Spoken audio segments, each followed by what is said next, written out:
नमस्कार दोस्तों, स्वागत है आपका द पीसी शो में। आप सबको पता होगा हमारे देश में नई शिक्षा नीति को मंजूरी मिल गई है and that will replace old education policy 1986। और ये नई शिक्षा नीति जो न्यू एजुकेशन पॉलिसी 2020 है, this is the first education policy of 21st century. 21वीं सेंचुरी की ये पहली एजुकेशन पॉलिसी है जो हमारी 34 साल पुरानी पॉलिसी थी, एजुकेशन पॉलिसी 1986, उसको रिप्लेस करेगी। 29 जुलाई 2020 को केंद्रीय मंत्रिमंडल ने इसकी मंजूरी दे दी है। इसका मकसद क्या है इस नीति का? इस नीति का मकसद है हमारा जो ये हमारी शिक्षा नीति आई है, इसका मकसद है ट्रांसफॉर्मेशनल रिफॉर्म लाना, शिक्षा व्यवस्था में ट्रांसफॉर्मेशनल रिफॉर्म लाना। तो चलिए समझते हैं आखिर इस नीति में क्या क्या इंपॉर्टेंट चीज़ें आई हैं, कैसे हमारी नीति बनी है, किस तरह से ये पॉलिसी हमारी बनी है, इसकी शुरुआत कहाँ से हुई, इसकी पृष्ठभूमि क्या है, कहाँ से शुरुआत हुई, कैसे बनी है, और इसके कुछ इंपॉर्टेंट फैक्ट्स के बारे में डिस्कस करेंगे। 1986 में एक प्रारूप तैयार हुआ, उसको 1992 में अपडेट किया गया। उसके बाद मई 2016 में हमारे पूर्व कैबिनेट सचिव TSR सुब्रमण्यम की अध्यक्षता वाली एक समिति बनी, नई शिक्षा नीति के विकास क्रम से जुड़ी समिति, जिसने अपनी रिपोर्ट सौंपी HRD मिनिस्ट्री को, मानव संसाधन विकास मंत्रालय को अपनी रिपोर्ट सौंपी। और उस रिपोर्ट के आधार पर मानव संसाधन विकास मंत्रालय यानी कि HRD मिनिस्ट्री ने कुछ इनपुट्स तैयार किए।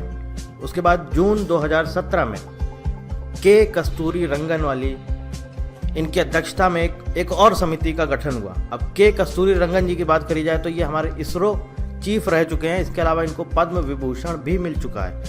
तो आपको पता होना चाहिए मई 2017 में इस समिति का गठन हुआ था, के कस्तूरी रंगन। ठीक है, इन्होंने शिक्षा में बदलाव के लिए कुछ सुझाव दिए।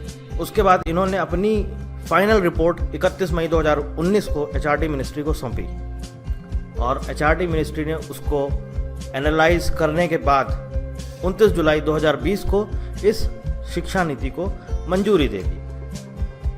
अब हम बात करते हैं इसके क्या क्या इंपॉर्टेंट फैक्ट्स हैं। 5th क्लास तक की जो भी हमारी एजुकेशन होगी वो हमारा लोकल लैंग्वेज या फिर हमारा जो नेशनल लैंग्वेज है, मातृभाषा, राष्ट्रभाषा या स्थानीय भाषा में पढ़ाया जाएगा। इंग्लिश सिर्फ एक सब्जेक्ट होगा। 9 से लेकर 12 तक के जो एग्जाम्स होंगे वो सेमेस्टर वाइज होंगे। 10th और 12th का बोर्ड जैसा पहले है वैसा का वैसा ही रहेगा। स्टूडेंट्स अपनी मर्जी से कोई भी सब्जेक्ट चूज कर सकते हैं। मतलब कि अगर आपको साइंस लेना है तो साइंस पढ़ने के साथ साथ आप आर्ट्स पढ़ना चाहते हैं तो आर्ट्स भी पढ़ सकते हैं, म्यूज़िक पढ़ना चाहते हैं तो आप म्यूज़िक भी पढ़ सकते हैं। इसके साथ साथ जो सबसे इम्पोर्टेंट चीज़ें हैं इस पॉलिसी की, इस नीति की, उसके बारे में हम बात कर लेते हैं। तो 2030 के सतत विकास एजेंडों से जुड़ी हुई है ये नीति। इसके कुछ इंपॉर्टेंट पिलर्स हैं जैसे कि पहुंच, समता, गुणवत्ता, वैनिता और जवाबदेहिता। अब इसमें क्या बोला गया है इस नीति में कि जो हमारे बच्चे स्कूल छोड़ चुके हैं, 2 करोड़ बच्चे, उनको मुख्य धारा में वापस लाना है। इसके साथ साथ उनके लिए एक शैक्षणिक केंद्र की व्यवस्था पर जोर दिया जाएगा। शिक्षा के औपचारिक और अनौपचारिक मोड को भी अपनाने की बात की गई है। स्कूल के साथ साथ यहाँ पर काउंसलर और सामाजिक कार्यकर्ताओं को भी जोड़ा जाएगा, ऐसा पॉलिसी में बोला गया है। इसके साथ साथ क्लास 3rd, क्लास 5th और क्लास 8th के लिए ओपन लर्निंग की व्यवस्था होगी। और वो कैसे होगी? जो हमारा NIOS है, national institute of open schooling, या फिर राज्यों के जो हमारे ओपन स्कूल हैं उनके जरिए क्लास 3rd, 5th और 8th के लिए ओपन लर्निंग की व्यवस्था होगी। 10+2 के स्थान पर, जो अभी तक हमारा 10+2 चलता था, उसके स्थान पर 3 से 8, 8 से 11, 11 से 14 और 14 से 18 वर्ष तक के बच्चों के लिए अब एक नई व्यवस्था होगी 5+3+3+4। 12 साल की जो हमारा ये पूरा बना है 5+3+3 और इसके बाद ये 4, तो 12 साल की स्कूली शिक्षा के तहत 3 साल की यहाँ पर बोला गया है कि आपके लिए एक आंगनवाड़ी और प्री स्कूलिंग कंपलसरी होगी। इसके साथ साथ 8 साल तक के बच्चों के लिए NCERT एक हमारा NCPFECE विकसित करेगा। अब ये क्या है? ये है हमारा national curricular pedagogical framework for early childhood care and education. इसके साथ साथ national mission on foundation literacy and numeracy भी स्थापित किया जाएगा। इसके साथ साथ नेशनल असेसमेंट सेंटर परख PARAKH performance assessment review and analysis of knowledge for holistic development की भी स्थापना की जाएगी।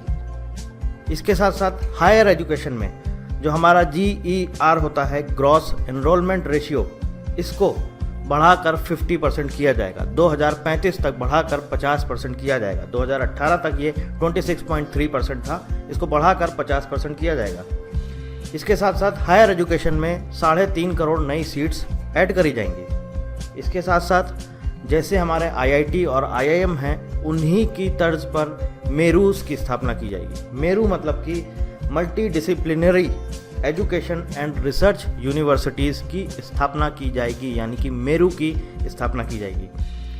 इसके साथ साथ हायर एजुकेशन के लिए राष्ट्रीय शोध फाउंडेशन का भी गठन किया जाएगा। इसके साथ साथ संपूर्ण उच्च शिक्षा के लिए एक्सेप्ट